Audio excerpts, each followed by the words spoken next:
दोस्तों आज हर कोई निवेश करना चाह रहा है, लेकिन जैसे ही एक लाइन सामने आती है, mutual funds are subjected to market risk, लोग अपना मन बदल लेते हैं। अरे जान तो लो, समझ तो लो, होता क्या है ये मार्केट रिस्क। नमस्कार दोस्तों, मैं हितेंद्र साहू आप सभी का स्वागत करता हूं मनी मित्र में। शेयर मार्केट भी सब्जी मार्केट की तरह होता है दोस्तों। जैसे कि आपके सब्जी मार्केट में सब्जियां खरीदी और बेची जाती हैं, उसी तरह से शेयर मार्केट में शेयर्स खरीदे और बेचे जाते हैं। जिस तरह सब्जियों के भाव घटते और बढ़ते रहते हैं, उसी तरह शेयर मार्केट में भी अलग अलग कंपनियों के शेयरों के भाव घटते और बढ़ते रहते हैं। शेयर मार्केट और सब्जी मार्केट में बस इतना सा फर्क है दोस्तों कि आपके सब्जी मार्केट को कोई रेगुलेट नहीं करता है, लेकिन शेयर मार्केट को रेगुलेट करती है SEBI यानी कि SEBI, security and exchange board of India, जो पूरी तरह से प्रतिबद्ध है इन्वेस्टर्स के इंटरेस्ट को बचाए रखने के लिए। इंडिया में दो शेयर मार्केट हैं। पहला है NSE यानी कि नेशनल स्टॉक एक्सचेंज, और जो दूसरा है वो है BSE यानी कि बॉम्बे स्टॉक एक्सचेंज। जब भी कोई कंपनी अपनी शेयर को BSE या NSE में लिस्टिंग करना चाहती है, तो उसके लिए सेबी की अनुमति बहुत जरूरी है। सेबी के बनाए हुए हर नियम को पालन करना हर कंपनी के लिए बहुत जरूरी है। यदि कोई कंपनी कोई नियम तोड़ती है तो सेबी चाहे तो उसे शेयर मार्केट से डिलिस्ट कर सकती है, और कंपनी की सारी जानकारी आपको सेबी अथवा NSE या BSE की वेबसाइट में देखने को मिल जाएंगी। शेयर मार्केट में प्राइस बढ़ते और घटते क्यों है, ये तो एग्जैक्टली कोई नहीं जानता है, लेकिन ये कई सारे फैक्टर्स के ऊपर डिपेंड करता है, जिसमें सबसे पहला होता है डिमांड का बढ़ना। जैसे कि अगर टमाटर की डिमांड बढ़ जाए तो उसका रेट बढ़ेगा, ऑब्वियस है। वैसे ही जब किसी पर्टिकुलर कंपनी के शेयरों की डिमांड बढ़ती है या लोग उसे खरीदने के लिए ज्यादा बिडिंग करते हैं, तो उस कंपनी के शेयर में बढ़त देखने को मिलते ही। दूसरा, कंपनी के कामकाज के ऊपर। तीसरा, कंपनी को कोई ऑर्डर मिल रहा है या कोई ऑर्डर उससे छीन रहा है। चौथा, कंपनी के नतीजों के ऊपर।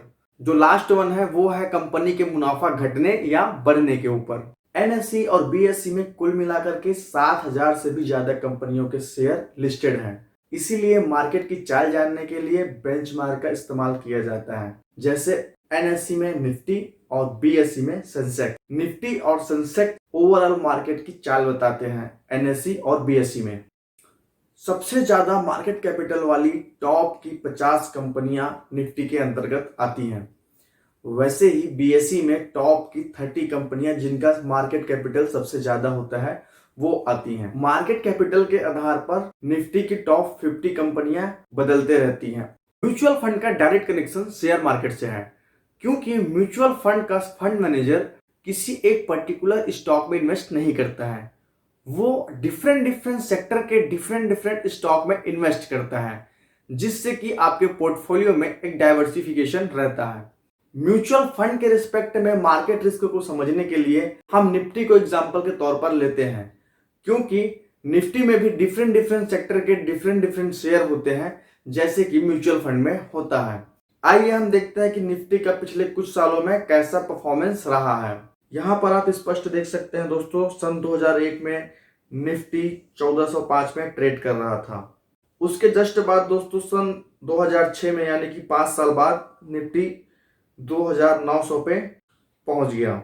अगले 5 सालों में सन 2011 में निफ्टी 5,654 में पहुंच गया है, और उसके बाद अगले और 5 सालों में सन 2016 में निफ्टी 7,600 क्रॉस कर चुका था, और आज 2021 में निफ्टी 14,000 क्रॉस कर चुका है। इन आंकड़ों से साफ पता चलता है कि लॉन्ग टर्म इन्वेस्टमेंट में मार्केट रिस्क नहीं के बराबर है। मतलब अगर आप लॉन्ग टर्म में म्यूचुअल फंड में इन्वेस्ट करते हैं तो आपका मार्केट रिस्क कितना कम है या नहीं है, ये आप स्पष्ट इन आंकड़ों से देख सकते हैं। क्योंकि म्यूचुअल फंड में भी आपको निफ्टी इंडेक्स का म्यूचुअल फंड मिल जाता है, इसीलिए आप कह सकते हैं कि लॉन्ग टर्म इन्वेस्टमेंट के पर्सपेक्टिव से म्यूचुअल फंड एक बेटर ऑप्शन हो सकता है। कहने का मतलब यह है दोस्तों कि साल दर साल महंगाई बढ़ रही है, साल दर साल चीजों के दाम बढ़ रहे हैं, पैसों की वैल्यू कम हो रही है, तो शेयर मार्केट कंप्लीटली ऊपर जाएगा।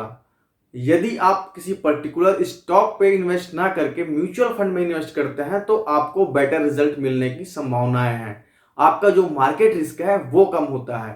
यहाँ पर हम उस रिस्क की बात कर रहे हैं जिसमें म्यूचुअल फंड में कहा जाता है कि mutual funds are subjected to market risk. उम्मीद करता हूं दोस्तों आपको मेरा ये वीडियो अच्छा लगा होगा।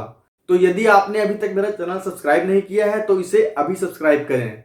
मैं अपने नेक्स्ट वीडियो में आपको म्यूचुअल फंड से जुड़ी और बातें बताऊंगा। तब तक के लिए धन्यवाद।